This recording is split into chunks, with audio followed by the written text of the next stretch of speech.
Ruangan redup itu diselimuti oleh tabir tipis cahaya bulan merah darah, membuat segala sesuatu tampak samar. 3 pria berjas hitam sedang tidur di tempat berbeda. Di sofa, mata Klein yang setengah terpejam menyatu dengan kegelapan, seolah ia tengah tertidur lelap. Mimpinya adalah dunia abu-abu yang terdistorsi, sesekali berkilau oleh cahaya aneh. Akhirnya, kilauan itu menetap dan membentuk sebuah pemandangan. Itu adalah sudut yang muram, tanahnya tergenang limbah busuk. Seorang pria berambut coklat pendek, mengenakan kemeja putih dan rompi coklat, sedang bersandar di dinding, dikelilingi sekawanan tikus abu-abu yang padat. Separuh bibir pria itu telah tergigit, memperlihatkan gigi kekuningan dan gusi busuknya. Hidungnya hanya tersisa noda darah, bercampur dengan sedikit rambut pendek, sementara daging di wajahnya telah hilang sepotong demi sepotong, menyingkap tulang putih. Belatung putih gemuk merayap di mana-mana, terus menggeliat, dan tenggorokannya tampak seperti korban cakaran binatang buas. Setidaknya separuhnya telah hilang. Klein nyaris bisa mengenali bahwa itu adalah Zreal Victor Lee. Hampir mustahil menghubungkannya dengan pria dewasa tampan dalam foto hitam putih yang pernah ia ambil bersama Ian. Zreal sudah mati. Dalam beberapa hari, tubuhnya mungkin akan digerogoti hingga tinggal tulang. Bahkan mungkin tak akan tersisa kerangka yang utuh. Klein meninggalkan mimpi itu, dan mengingat jelas apa yang baru saja ia lihat. Pengalaman masa lalunya membuatnya bisa menyaksikan mayat seperti itu dengan lebih tenang. Menatap keluar jendela ke arah bulan merah darah, Klein merenung lebih dari 10 detik, lalu memutuskan mencoba berkomunikasi dengan jiwa pria berpakaian hitam di sebelah sofa. Dalam beberapa hari persiapan terakhir, ia telah meramu sebotol ekstrak Amanta dan obat Eye of the Spirit. Adapun Serenity Agent, Klein tidak membutuhkannya. Ia mampu menyerbu mimpi orang lain dan memaksa komunikasi dengan jiwa mereka, sambil tetap menjaga ketenangan dan rasionalitas. Setelah menata altar sederhana dan membiarkan wangi tenang menyebar, menciptakan keadaan setengah mimpi, Klein berdoa pada dirinya sendiri. The Fool yang bukan berasal dari era ini. Setelah itu, ia masuk ke dunia di atas kabut abu-abu, dan menggunakan lebih dari 2/3 spiritualitasnya untuk memberikan jawaban. Kalau aku maju ke urutan 7, doa semacam ini seharusnya bisa memungkinkanku memakai sedikit kekuatan ruang misterius di atas kabut abu-abu, sama seperti ritual pemanggilan dan penganugerahan. Menoleh ke sekelilingnya, Klein membuat penilaian kasar, lalu cepat kembali ke dunia nyata. Ia melewati sesuatu yang tampak seperti langit berbintang, dan badai pikiran yang kacau, masuk ke ranah mental target. Di sana, ia melihat sosok ilusi pria itu melayang di udara. "Siapa yang mengirimu ke rumah Zreal?" tanya Klein dengan suara dalam. Pria itu menjawab linglung, mata ilusinya kosong. Mersault mengirimku untuk menunggu anak bernama Ian." Cahaya di dunia spiritualnya berubah, menyingkap sosok pria kurus berkulit gelap dengan penampilan gesit. Ia tak lain adalah pemimpin kelompok yang memburu Ian di kereta uap. Seperti yang kuduga, Klein, yang telah menguras begitu banyak spiritualitas demi menjawab doa tadi, mulai merasa lelah. Ia buru-buru bertanya, "Siapa yang memerintahkan Mersault?" "Tidak tahu. Dia seorang algojo dari geng Zemanger kami. Tidak ada yang bisa memerintahnya selain bos," jawab pria itu kosong. "Zemanger," kata prajurit dalam bahasa dataran tinggi. Sebagai pseudo-sejarawan, sekaligus sarjana mistisisme sejati, Klein tiba-tiba merasakan sakit tajam di kepalanya. Tubuhnya terhempas keluar dari badai pikiran itu. Tak lama setelahnya, ia mengakhiri mediumisasi dengan kepala berdenyut. Ia tidak tergesa pergi. Ia dengan telaten membereskan material, dan rambut kuning kecoklatan yang pendek itu sebelum membuka jendela Oriel, membiarkan angin malam dingin masuk, untuk mengusir bau ekstrak Amanta dan obat Eye of the Spirit. Sesudah itu, Klein kembali ke balkon, mengunci pintu dari dalam, lalu menghapus semua tempat yang ia sentuh. Ketika kamar Zreal sudah kembali seperti semula, ia menempelkan tangan ke dada, dan menunduk memberi hormat pada 3 pria yang masih terlelap. Meluruskan tubuh, Klein mengenakan sarung tangan dan melompat gesit, membalik keluar dari jendela Oriel. Ia berdiri mantap, bertumpu di ruang sempit yang abnormal. Ia mengangkat kait vertikal jendela terbuka, dan menyelipkan kartu tarot untuk menahan bagian bawahnya. Dengan kemampuan klaunnya, ia memperhatikan detail dan menyesuaikan keseimbangan. Beberapa detik kemudian, Klein perlahan menarik kartu tarot itu. Kait vertikal berhenti di tempatnya, tidak jatuh lebih jauh. Wus! Pertama, ia menutup setengah jendela yang tidak terkunci, lalu melompat ke jendela berkait.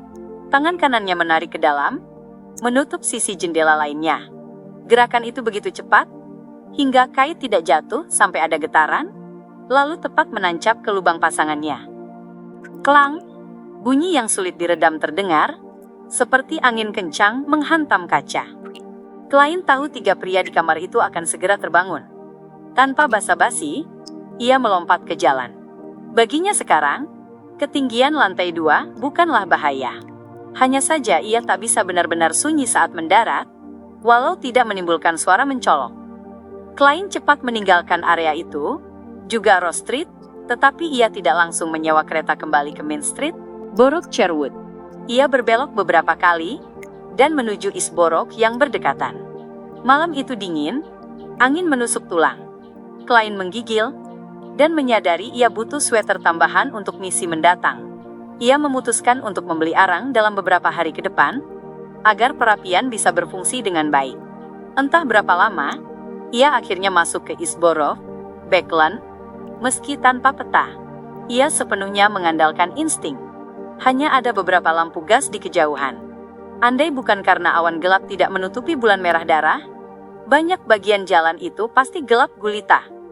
Saat berjalan, ia tiba-tiba melihat sepasang mata muncul dari kegelapan depan. Mereka mendekat membungkuk dari jauh.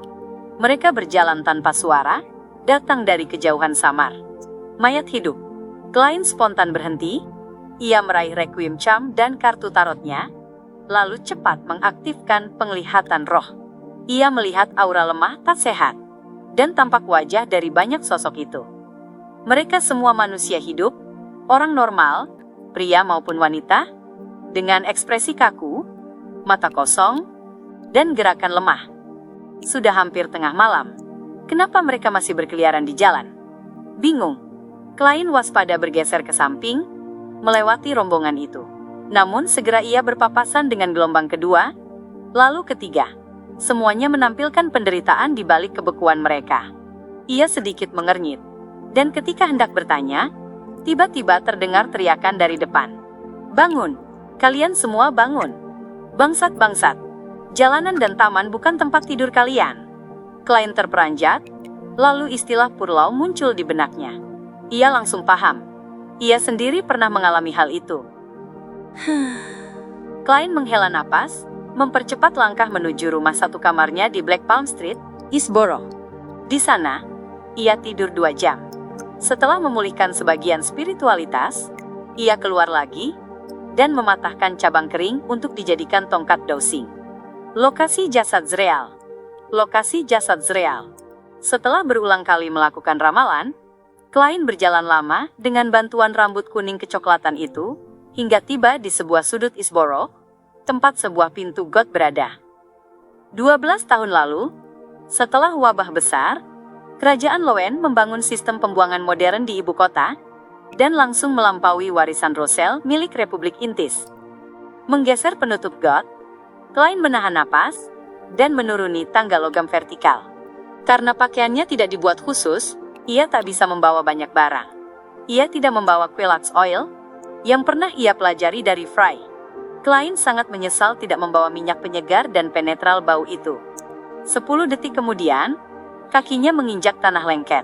Rasa jijik membuat bulu roma di lengannya berdiri.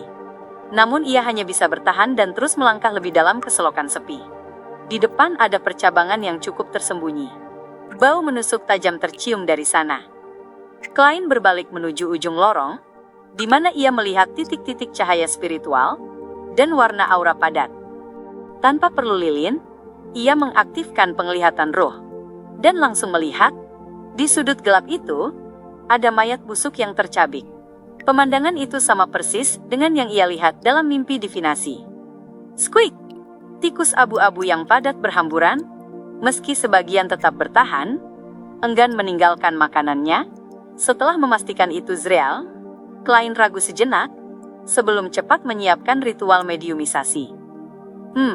Jika deskripsi Ian benar, dan Zreal baru mati beberapa hari lalu, aku seharusnya bisa mendapat sedikit informasi lewat pemanggilan arwahnya, pikirnya yakin. Sush. Saat angin berputar dan dinding spiritualitas terbangun, semua tikus kabur. Klein melanjutkan ritual seperti sebelumnya. Penyebab kematian Zreal. Penyebab kematian Zreal. Ketika ia mengucapkan kata-kata itu, mata Klein berubah hitam. Pupil dan bagian putih matanya lenyap. Ia cepat menggunakan kogitasi untuk masuk ke mimpi. Namun, tidak ada yang muncul di dunia ilusi berkabut itu. Klein membuka mata, sedikit mengernyit, lalu menyimpulkan. Mediumisasi gagal. Seseorang telah berurusan dengan arwah Zreal. Seorang Beyonder terlibat di sini.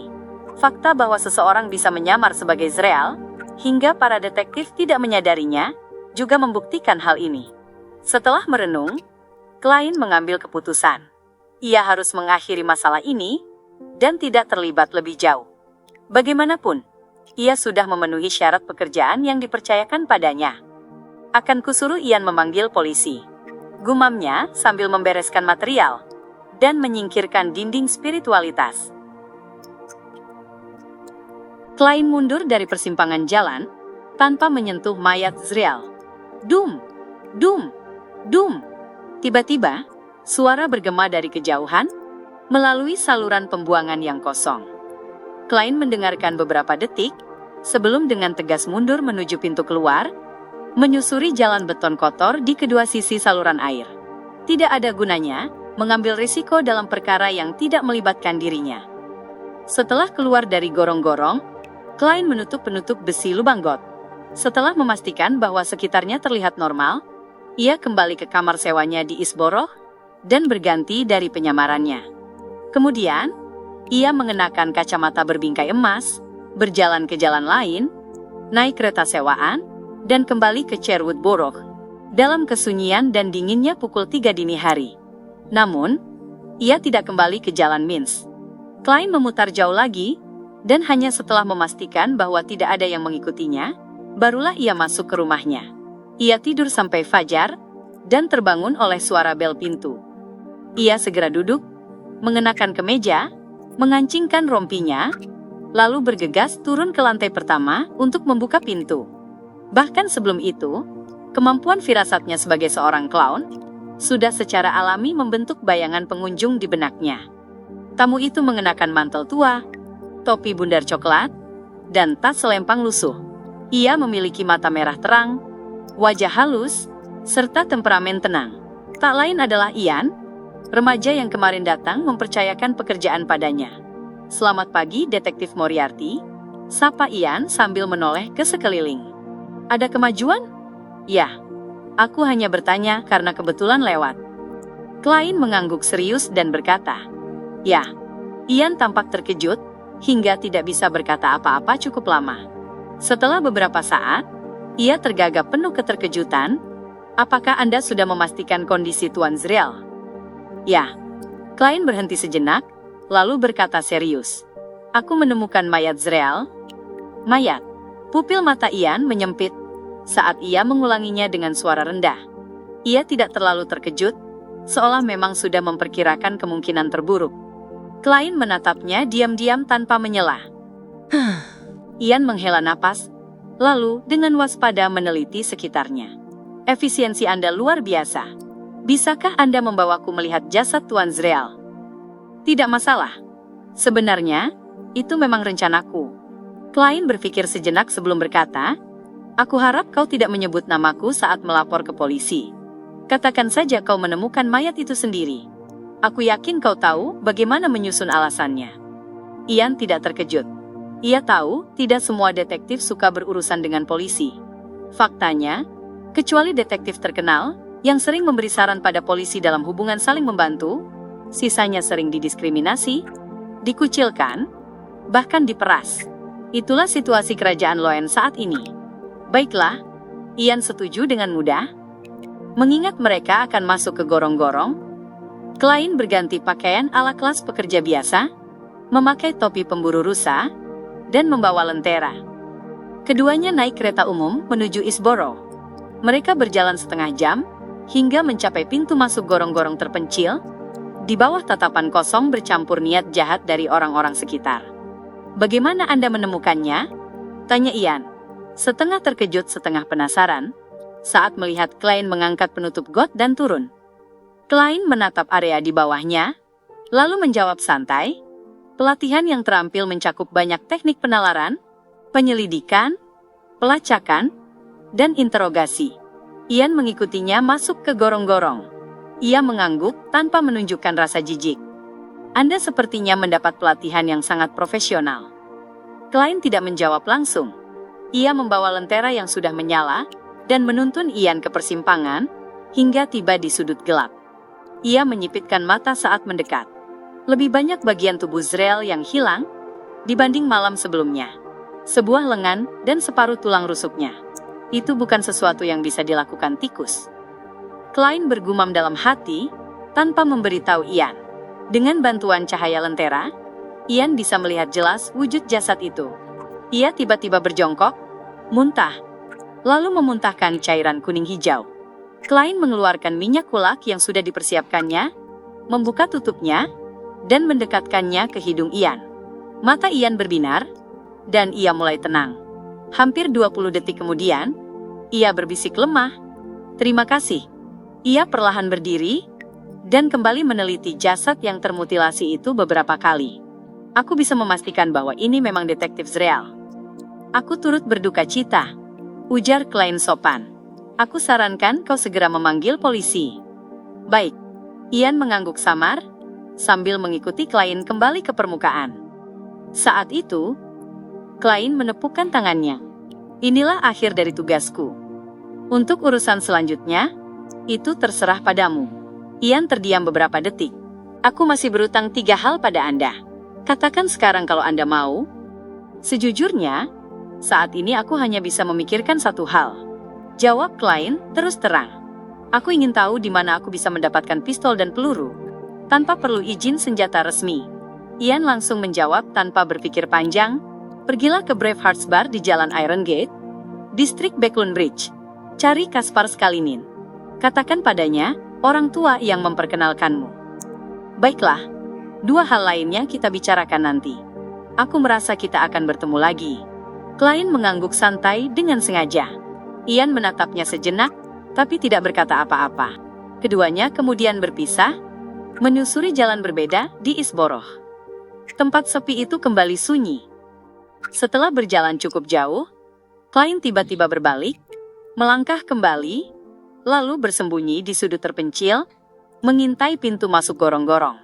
Setelah menunggu 2 hingga 3 menit, ia melihat Ian kembali dengan diam-diam, menoleh ke sekeliling dengan waspada. Klein segera menarik pandangannya, menyandarkan punggung ke dinding, dan mendengarkan. Ia mendengar suara gesekan penutup got yang dibuka, lalu suara seseorang turun ke dalam. Dengan hati-hati menjulurkan kepala, Klein mendapati bahwa Ian masuk kembali ke gorong-gorong. Apakah ada petunjuk di tubuh Zrael? Memang, masalah ini lebih dalam dari kelihatannya. Ia mengangguk penuh pertimbangan. Setelah puas dengan rasa penasarannya, Klein memutuskan benar-benar pergi, dan berencana menemui Kaspars 2 hari kemudian. Menjelang waktu minum teh, Viscount Glen berada di rumahnya, di Empressboro. Pintu ruang kerja tertutup rapat, memisahkan 4 orang di dalamnya dari para tamu, yang masih berkumpul di ruang salon. "Sio, Force, ini adalah imbalan yang pantas kalian terima." Dengan gaun rendah kuning pucat, Audrey mendorong sebuah amplop tebal di atas meja, ke arah 2 wanita yang duduk di depannya. Sio ingin berkata sopan, tetapi tangannya lebih cepat dari mulutnya. Dalam meraih amplop itu, merasakan beratnya uang di dalam, ia hanya bisa berkata tulus, "Nona Audrey, terima kasih atas kemurahan hati Anda. Kejujuran Anda membuat Anda terlihat semakin cantik." Sambil berbicara, ia membuka tali tipis di sekitar amplop, dan melihat lembaran uang di dalamnya. Itu adalah uang kertas abu-abu seragam, dengan garis hitam. Tumpukannya tebal, dan mengeluarkan aroma tinta khas yang segar di hidung. 10 pound. Sio mengambil 1 lembar dan mengecek nilainya. Di sampingnya, Force yang tampak malas dan tidak terlalu peduli soal uang, ikut mencondongkan badan. Ini setidaknya. Melihat ketebalannya, Sio mencoba menghitung berapa banyak isinya. Ia tak kuasa bertukar pandang dengan Force, dan melihat keterkejutan di mata satu sama lain. Ini jelas jauh lebih banyak dari perkiraan mereka. Audrey tersenyum tipis dan berkata, total 800 pound. Tentukan sendiri bagaimana kalian membaginya berdua. Aku minta maaf karena masalah ini membuat kalian dalam bahaya. 800 pound? Tidak, tak perlu minta maaf. Bahkan jika harus mengulang dan tahu resikonya, aku tetap akan menerima permintaan ini. Dibagi rata pun, dengan tabunganku, sudah cukup untuk membeli formula ramuan Sheriff. Sio, yang sedikit lebih tinggi dari 150 cm, menatap kosong pada tumpukan uang itu, berharap bisa menarik semuanya dan menghitungnya berulang kali. Ia percaya Nona Audrey, yang dermawan dan cantik itu, tidak akan membayar mereka kurang, tapi bagaimana jika Audrey salah menghitung? Semua orang bisa salah menghitung. Sio mengangkat tangan kanannya, terhenti beberapa detik, lalu diam-diam menurunkannya kembali. Sudut bibir Force tak kuasa menahan senyum tipis saat berkata dengan nada iri, ini bahkan lebih banyak dari royalti yang kuterima untuk Stormwind Mountain Villa sejauh ini. Haruskah aku memuji Nona Audrey? Atau menertawakan kemiskinan seorang penulis? Tambahnya dalam hati. Viscount Glen, yang duduk di sofa, juga sedikit iri, tapi bukan pada Sio atau Force.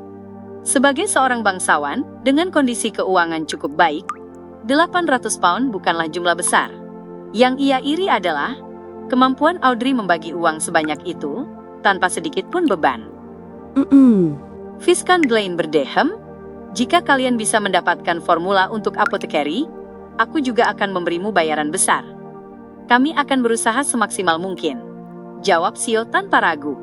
Lalu ia menoleh pada Audrey. Belakangan ini, kami berhubungan dengan seseorang yang diduga berasal dari alkemis psikologi, dan segera kami akan mendapatkan petunjuk tentang ramuan spektator yang Anda cari. Sio, aku sudah berada di urutan 8, jauh lebih kuat darimu. Audrey tersenyum anggun sambil berkata, aku menantikannya.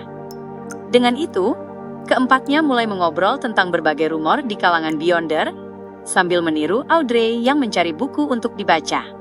Tiba-tiba, mata Sio berbinar saat melihat dua buku hardcover, Sejarah Bangsawan Kerajaan Loen, dan Studi Lambang Negara. Sementara itu, Force menemukan buku yang menarik perhatiannya, Geografi dan Rakyat Kekaisaran Feysak, serta Perjalanan di Benua Utara. Yang mulia Viscount Glen, bolehkah aku meminjam kedua buku ini? Aku akan segera mengembalikannya. Sio menatap penuh harap pada pemilik ruang kerja. Glen mengangguk tanpa banyak pikir. Tidak masalah. Mendengar jawaban itu, Force buru-buru mengajukan permintaan serupa, dan juga mendapat persetujuan. Sudut bibir Audrey melengkung tipis melihat semua ini. Ia menoleh dengan rendah hati, pura-pura sibuk mencari buku. Sebagai seorang spektator yang baru saja naik tingkat, ia telah memahami dengan tepat minat Sio dan Force dalam bidang tertentu setelah beberapa kali berinteraksi. Karena itu, ia sudah menyiapkan semuanya tanpa seorang pun menyadari. Membuat orang yang dibimbing merasa bahwa keputusan itu lahir dari kehendak sendiri adalah perwujudan kekuatan seorang spektator. Malam harinya, Sio meringkuk di sofa depan perapian, membaca sejarah bangsawan kerajaan Loen, di bawah cahaya lampu gas. Force sedang pergi menghadiri pertemuan para penulis. Setelah membaca cukup lama, Sio tiba-tiba merasakan sesuatu aneh pada sampul tebal buku itu. Ia memeriksanya dengan hati-hati, dan menemukan sebuah lapisan tersembunyi. Di dalamnya terdapat selembar kertas kuno. Sisi depan kertas itu dipenuhi simbol-simbol khusus, ciptaan Kaisar Rosel, sementara sisi belakangnya berisi paragraf dalam bahasa Hermes kuno. Apakah leluhur Viscount Glen berhasil menguraikan sebagian simbol khusus Kaisar Rosel? Sio tiba-tiba bersemangat. Ia berusaha keras menerjemahkan tulisan Hermes kuno itu, sambil berbisik dalam hati, The Fool yang bukan berasal dari era ini. Penguasa misterius di atas kabut abu-abu. Raja kuning dan hitam yang menguasai keberuntungan. Sherwood Borough, Jalan Minsk, nomor 15. Klein yang kenyang, duduk di kursi malas ruang tamu, di samping perapian yang berisi bara. Di lingkungan yang terasa hangat seperti musim panas itu, Klein mengenakan kemeja putih, rompi hitam, dan celana tipis, sementara membuka koran yang terbentang di depannya dan membolak-balik bagian yang paling banyak iklannya. Jenis kendaraan transportasi baru sangat membutuhkan investasi. Detailnya akan dibahas langsung. Klein membaca iklan itu 2 kali, sebelum mengambil pensil dari meja kecil merah gelap di sampingnya, dan memberi lingkaran pada pesan tersebut. Jika besok atau lusa tidak ada komisi, aku berencana melihat apakah kendaraan anggapannya itu layak untuk diinvestasikan. Hal seperti itu sulit ditebak karena kurangnya informasi. Semoga itu produk yang mirip sepeda. Gumam Klein kepada dirinya sendiri, sebelum tiba-tiba mendengar doa ilusi bergema di telinganya. Siapa itu? Nona Justice? Tuan Hangman? The Sun? Atau beberapa pegawai Backlund Bank sedang menyalin kata sandiku? Pikiran-pikiran melintas di benak Klein saat ia meletakkan koran, kembali ke kamarnya, dan mengunci pintu di belakangnya. Mengambil 4 langkah berlawanan arah jarum jam, ia memasuki dunia di atas kabut abu-abu. Ia melihat di sisi kursi The Fool, dan di tepi meja perunggu kuno yang bernoda, sebuah kilau yang jelas dan terang mengeluarkan gelombang cahaya. Klein yang berpengalaman duduk dengan tenang, dan memancarkan spiritualitasnya, menyentuh riak-riak cahaya itu sebagai respons terhadap doa tersebut. Adegan di depannya tiba-tiba berubah. Sofa tampak buram, dengan seorang wanita kecil berpakaian seragam calon ksatria meringkuk di atasnya. Dia bukan menyalin kata sandiku. Dia sedang membaca selembar kertas. Klein tiba-tiba menyadari alasannya. Dia mungkin salah satu dari 2 Beyonders yang Nona Justice sebut, yang memerlukan pemeriksaan dariku. Setelah hampir 20 detik hening, Klein tidak memberikan respons formal. Ia berencana mengambil langkah berikutnya di tengah malam. Ia akan menguji reaksi, sikap, dan cara dia menangani sesuatu untuk menguji kepribadian dan kemampuannya. Tentu saja, ia sama sekali tidak akan memaksa orang lain bergabung dengan klub tarot The Fool yang bukan berasal dari era ini. Sio, yang baru saja menyelesaikan pengucapan kalimat Hermes kuno, membeku beberapa detik. Lalu, ia tiba-tiba merapikan punggungnya dan duduk tegak. Ini tampaknya adalah nama kehormatan dari sebuah keberadaan tersembunyi. Ia menyadari dengan ngeri. Selain itu, pengetahuan Sio tentang mistisisme dan berbagai kabar yang pernah didengarnya memberitahunya bahwa begitu seseorang mengucapkan nama kehormatan penuh dari sebuah keberadaan tersembunyi, hal itu sering menarik perhatian keberadaan tersebut. Konsekuensi dari perhatian semacam itu, kebanyakan adalah kemalangan atau bahkan bisa digambarkan sebagai tragedi. Banyak dari keberadaan tersembunyi itu adalah inkarnasi dewa jahat dan iblis. Selain itu, aku mengucapkannya dalam Hermes kuno, tanpa perlindungan sama sekali. Aku bodoh. Kenapa aku sampai sibuk mengidentifikasi kalimat itu, dan benar-benar membacanya dalam kepala? Sio melihat sekeliling dengan ngeri, takut bahwa monster yang tak terkatakan akan tiba-tiba muncul di rumahnya. Sofa, meja kopi, lemari, meja makan, kursi, lukisan minyak, dan benda-benda lain semuanya terpantul di matanya, tanpa perubahan apapun. Setelah hampir 1 menit waspada tinggi, Sio sedikit rileks dan menenangkan diri. Jangan khawatir, jangan takut. Aku hanya mengucap nama kehormatan, dan tidak melanjutkannya dengan doa. Ini ritual yang tidak lengkap, jadi seharusnya tidak menarik perhatian. Lagi pula, ada kemungkinan nama itu diterjemahkan oleh pemilik kertas, berdasarkan simbol khusus yang ditinggalkan oleh Kaisar Rosel. Mungkin saja tidak benar, tetapi, namun aku mendengar, bahwa jika dewa jahat dan iblis menimbulkan minat, mereka tetap akan bereaksi meskipun ritualnya tidak lengkap. Aku bodoh sekali, benar-benar. Setelah memikirkan hal itu, wajah Sio mengerut. Ia merasa telah membuat kesalahan besar. Setelah menunggu beberapa menit lagi, ia perlahan menghembuskan napas dan mengembungkan pipinya, ketika menyadari tidak ada respons yang jelas. Ia memasukkan kembali selembar kertas itu ke dalam sejarah bangsawan kerajaan Loen dengan hati yang berat, sambil masuk ke kamar mandi. Ia menyalakan keran dan mencoba menggunakan air dingin untuk menjernihkan kepala. Krip! Saat air yang hampir transparan mengalir, Sio membungkuk, dan mengulurkan telapak tangan untuk menampung sedikit air. Tepat ketika ia hendak mengusap air dingin ke wajahnya, ia melihat sehelai rambut coklat panjang yang sedikit keriting di cermin dari sudut matanya. Sementara itu, rambutnya sendiri sebahu, berantakan, berwarna kuning. Tiba-tiba, rambut Xiao berdiri.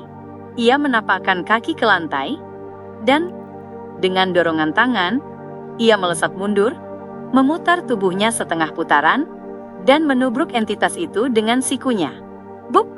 Ia tersandar pada tubuh yang hangat, membuat pihak lain mengeluarkan teriakan yang dikenalnya sebelum jatuh ke lantai. Xiao menghentikan tindakan berikutnya, dan melihat sahabat baiknya yang memeluk perutnya kesakitan, air mata di matanya. Sudut mulutnya bergetar tanpa ia sadari, ketika ia berkata, "Force, kapan kau kembali?" Force tidak langsung menjawab. Butuh beberapa saat baginya untuk mengatasi rasa sakit. Saat ia perlahan berdiri, menggunakan dinding sebagai sandaran, ia menggerutu, "Aku baru saja kembali." "Xiao, kau gila? Kenapa kau menyerangku tanpa melihat jelas? Dan kau memukulku dengan keras. Kau masuk dari mana?" tanya Xiao canggung. "Lewat jendela kamar mandi." "Kenapa? Ada masalah?" "Sebagai apprentice, wajar aku tidak membawa kunci," jawab Force datar. Xiao menegakkan punggungnya dan menyingkirkan semua tanggung jawab.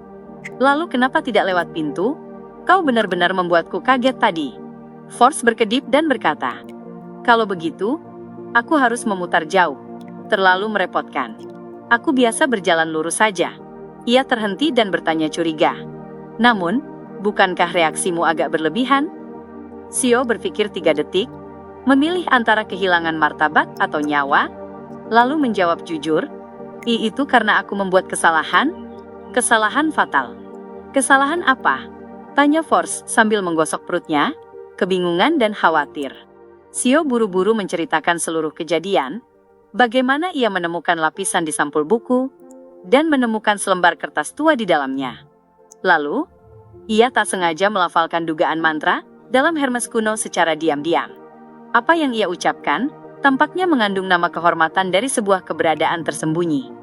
"Kau, di mana otakmu? Seharusnya tidak apa-apa. Ritualnya tidak lengkap, dan siapa tahu itu nyata atau palsu." Force melihat sekeliling, dan entah kenapa ia merasakan hawa dingin. Ia mengikuti Xiao kembali ke ruang tamu, dan melihat lembaran kertas yang menguning itu, simbol-simbol khusus Rosel, dan kalimat yang tertulis dalam Hermes kuno. Setelah melihat sekilas, Force, peneliti profesional dalam mistisisme, mengangguk dan berkata, "Bukan dewa jahat, iblis, ataupun keberadaan rahasia yang kutahu. Seharusnya aman. Lagi pula, sampai sekarang tidak ada kejadian. Itu berarti semestinya tidak apa-apa." Melihat Xiao menjadi rileks, ia teringat sakit di perutnya, lalu menambahkan dengan nada jahil, "Tentu, jika sesuatu benar-benar terjadi, tidak ada cara bagi kita untuk bisa menyelamatkan diri dengan kemampuan kita yang pas-pasan." Wajah Xiao memucat ketika ia terucap, "Force, mari tidur bersama malam ini." "Sudahlah, aku tidur sendiri saja." Force mengangkat alis dan tertawa, "Baiklah. Sebenarnya kau tak perlu khawatir. Pikirkan saja. Aku mendengar gumaman aneh setiap kali bulan purnama, tapi aku tidak melihat tanda-tanda gila atau kehilangan kendali. Nah, kita seharusnya mempelajari 3 buku lainnya. Kalau ada kertas yang sama dan mantra yang sama, besar kemungkinan ini lelucon dari Viscount Glen." Duo itu buru-buru membolak-balik studi lambang negara dan buku-buku lain dengan teliti, tapi tidak menemukan yang aneh. Xiao menatap Force, yang menatapnya kembali. Suasana jadi muram lagi.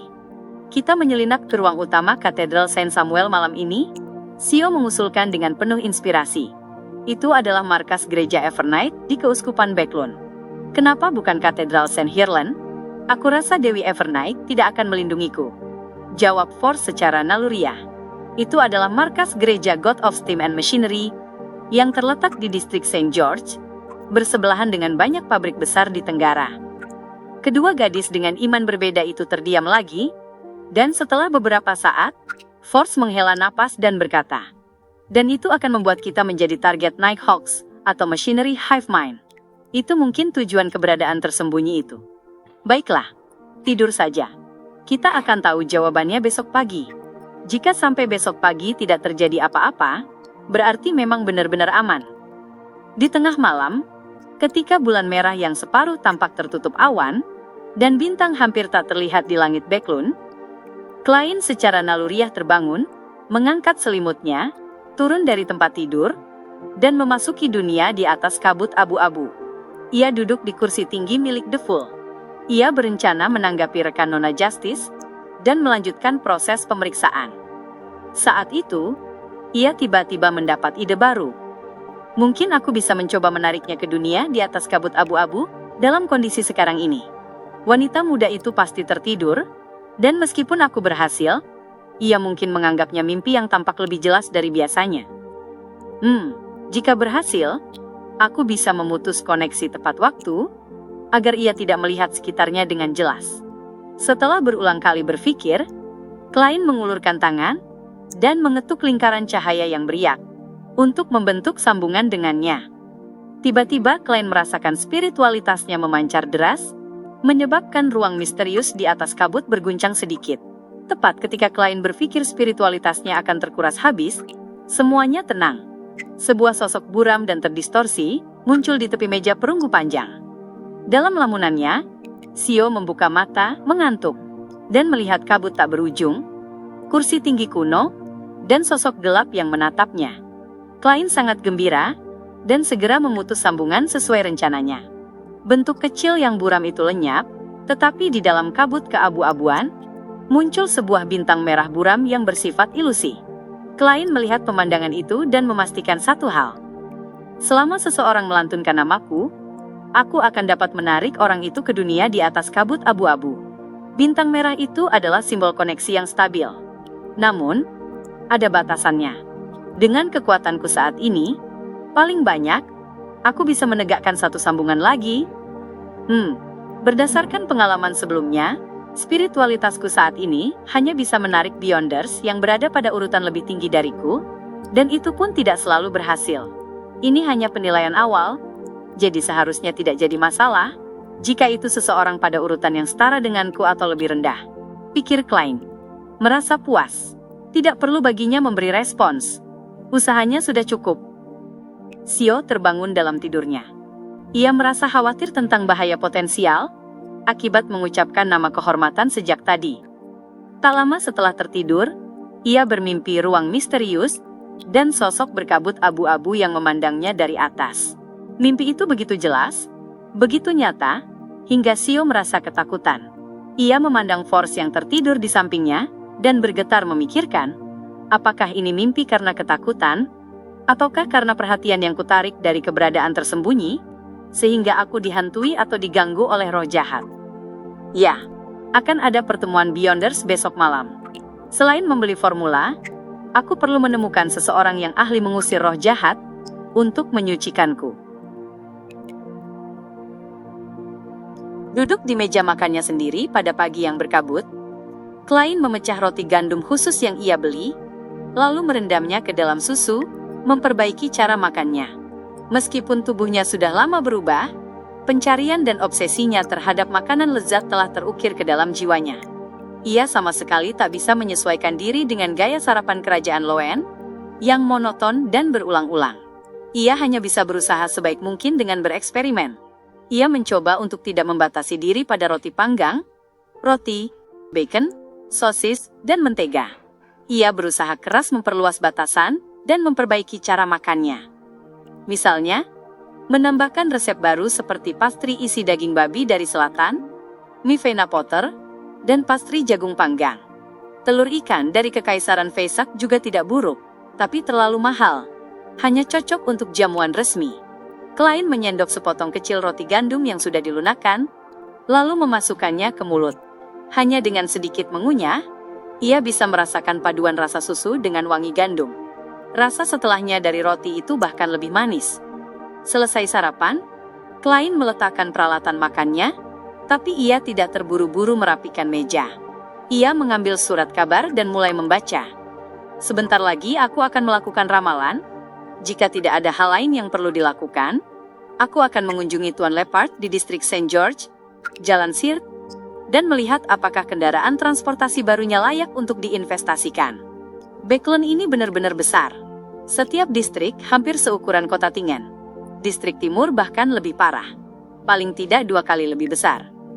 Cara termudah dan paling ekonomis untuk bepergian adalah dengan berjalan kaki, lalu naik metro uap, sebelum kembali berjalan lagi. Sayangnya itu terlalu memakan waktu. Pikiran klien melayang tanpa arah. Sistem kereta kuda umum di Backlund mirip dengan Tingen. Harganya juga hampir sama, hanya saja masalahnya sebagian besar hanya terbatas dalam satu distrik. Jika ingin pergi dari Sherwood ke Saint George, perlu beberapa kali pindah kereta, yang secara alami akan menaikkan biaya. Situasi semacam itu membuat prospek kendaraan transportasi baru menjadi sangat menggoda. Tok, tok, tok. Saat itu, terdengar ketukan di pintu. Suaranya sekeras palu yang menghantam. Siapa itu? Mereka tidak tahu cara menekan bel pintu. Ia bergumam pelan, merapikan kerah bajunya, berjalan ke pintu, lalu membukanya. Di depannya ada wajah yang tak asing. Itu pria dataran tinggi yang pernah mengejar Ian di metro uap. Kulitnya gelap, rongga matanya dalam, tubuhnya kurus namun keras.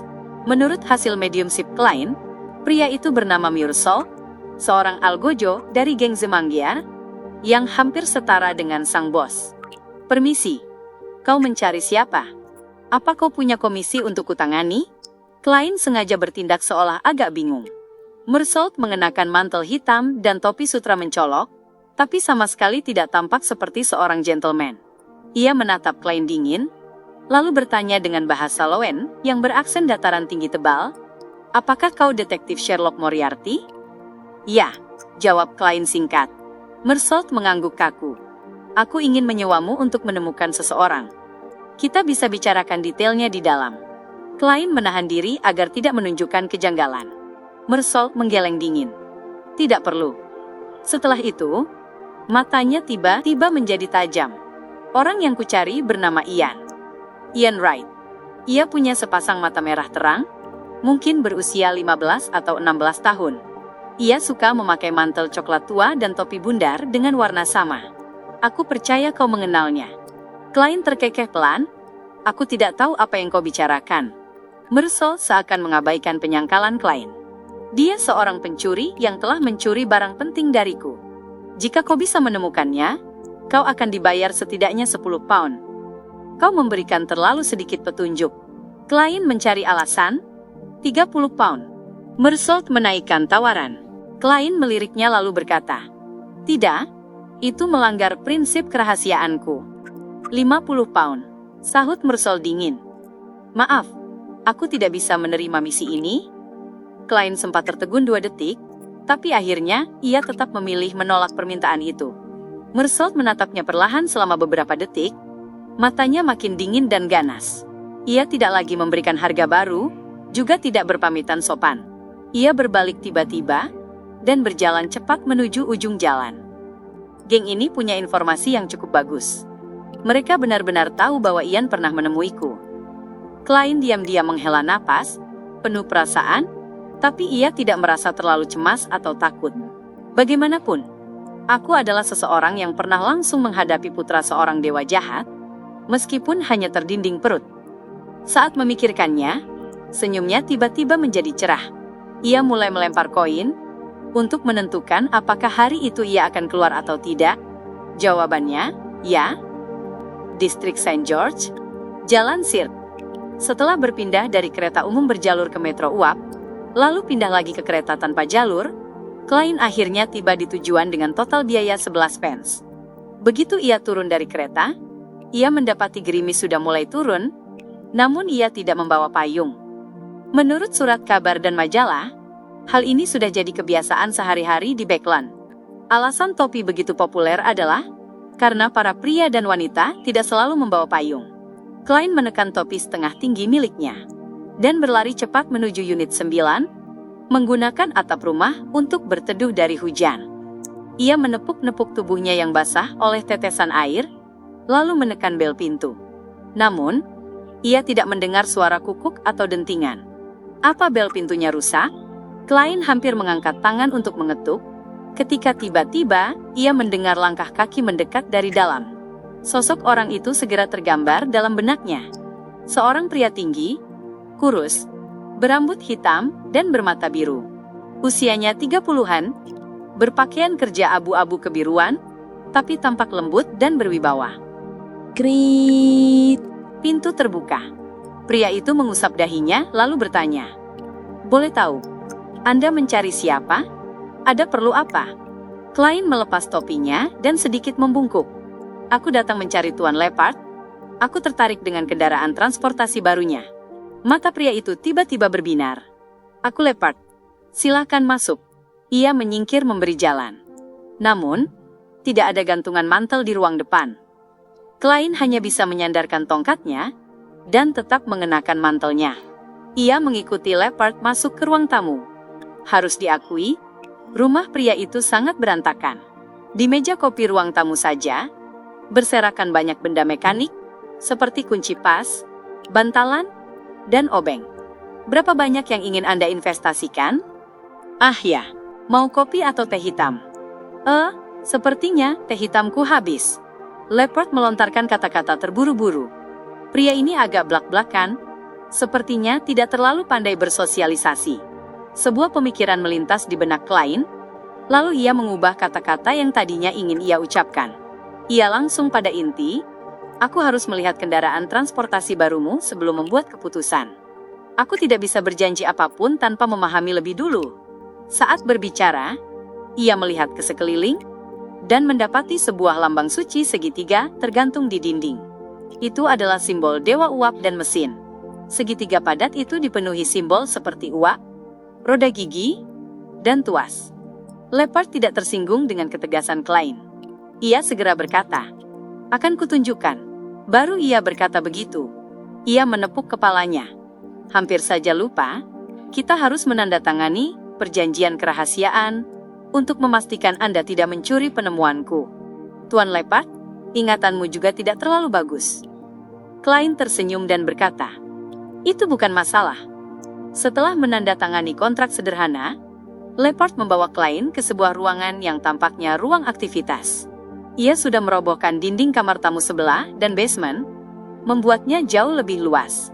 Lantai penuh dengan komponen, dan di tengah berdiri sebuah benda kasar setinggi separuh manusia, yang menyerupai kereta. Selain itu, kabel bel pintu juga terhubung ke sana dan dirancang dengan cerdik. Selama seseorang menarik talinya, sebuah bola baja akan keluar dari mekanisme, menggelinding di jalur khusus, sebelum menabrak benda di tengah dan menghasilkan suara dentingan. Suaranya memang tidak terlalu keras, tapi cukup untuk membangunkan Leopard yang tenggelam dalam mesin. "Itu kendaraan transportasi baru ciptaanmu?" tanya klien sambil menunjuk benda kasar di tengah ruangan. "Ya, aku menciptakannya berdasarkan imajinasi Kaisar Rosel," jawabnya dengan sorot mata penuh semangat. "Imajinasi Kaisar Rosel?" Klien terkejut. Leopard menjelaskan dengan nada penuh kekaguman, Kaisar Rosel meninggalkan sejumlah manuskrip yang menggambarkan visinya tentang mesin-mesin masa depan. Ia adalah seorang jenius luar biasa? Tidak, seorang master. Banyak hal sudah diwujudkan. Manuskrip itu disimpan di gereja Dewa Uap dan Mesin. Tidak mungkin peminjamnya orang yang tidak taat. Yang mulia Kaisar, kau benar-benar tidak melewatkan apapun untuk orang lain. Sudut bibir klien sedikit berkedut, hampir tidak bisa menahan senyumnya. Jelaskan secara detail. Ia mengalihkan topik. Leopard membawa klien mendekati benda logam kasar itu dan membuka pintunya. Ini alat transportasi yang tidak membutuhkan kuda. Pengemudi duduk di kursi depan kiri, terus-menerus menginjak pedal. Melalui tuas dan rantai, tenaga akan menggerakkan 4 roda, membuat kendaraan ini maju. Dan di roda-roda itu, aku gunakan karet berisi udara untuk membuat perjalanan lebih mulus. Jadi ini mobil bertenaga manusia? Klien tak kuasa menahan ejekannya dalam hati. Dengan sengaja ia berkata, dengan kereta sebesar ini, dan setidaknya 4 penumpang, tidak mungkin bisa menempuh jarak jauh hanya mengandalkan tenaga manusia. Itulah target berikutnya, mengurangi bobot dan memperbesar tuas beberapa kali. Tapi, keuanganku tidak mendukung. Aku tak bisa membiayai percobaan lagi. Leopard menatap klien penuh harap. Mengapa tidak mempertimbangkan metode lain, seperti menggunakan uap sebagai tenaga penggerak? Klien perlahan merangkai kata-katanya. Leopard menggeleng. Sudah ada yang menemukan itu, tapi ukurannya terlalu besar, sulit digunakan di banyak jalan. Itulah yang klien tunggu. Kalau begitu, mengapa tidak membuat sesuatu yang lebih sederhana? Misalnya, hanya 2 roda, cukup 1 orang, tanpa kerangka luar. Maksudmu semacam sepeda? Tanya Leopard sambil berpikir. Manuskrip Rosel ada itu? Klien mengangguk mantap. Ya, sepeda yang diciptakan orang lain kurang praktis. Kalau disederhanakan, mungkin bisa berhasil. Akan tampak berbeda, tapi siapa yang mau membelinya? Leopard bergumam. Klien langsung memberinya arah. Para tukang pos, kelas pekerja yang punya sedikit tabungan, para pedagang yang tak perlu menjaga penampilan tapi ingin hemat biaya. Jumlah mereka banyak di Backlund. Leopard berpikir sejenak, lalu mengangguk pelan. Aku bisa mencoba, tapi aku tak punya uang untuk membeli suku cadang. Aku akan investasikan 100 pound emas. Ditambah dengan saran yang barusan kuberikan, aku akan mengambil total. Klien ragu menyebut 10% saham. 15% lebih baik. Bagaimanapun, 100 pound sebenarnya tidak banyak. Kau bisa ambil 35% saham. Tapi itu hanya terbatas pada konsep sepeda yang kau sebutkan. Leopard segera menyahut. Takut klien akan meminta terlalu banyak? Sepakat. Klien langsung tertawa. Kita akan buat kontrak sederhana dulu untuk mengikat kesepakatan ini. Setelah itu, aku akan mencari pengacara untuk menyusun kontrak resmi dan menambahkan beberapa syarat rinci. Misalnya, jika ada pihak lain yang ingin berinvestasi, mereka harus lebih dulu mendapatkan persetujuanku. Tidak masalah, jawab Leopard tak sabar. Yang ia pikirkan hanya segera bisa membeli suku cadang. Dalam kesuraman yang dibawa gerimis, klien kembali ke Borough Sherwood, Jalan Minsk. Ia masuk rumah dan langsung menuju kamar mandi lantai 1 untuk menyelesaikan masalah perutnya yang kembung. Biur. Ketika air bergema, klien membungkuk mencuci tangan. Saat itu, sebuah bayangan muncul di benaknya. Cermin di depan wastafel memantulkan kepalanya yang menunduk, suasana remang, dan sepasang mata di sampingnya. Sepasang mata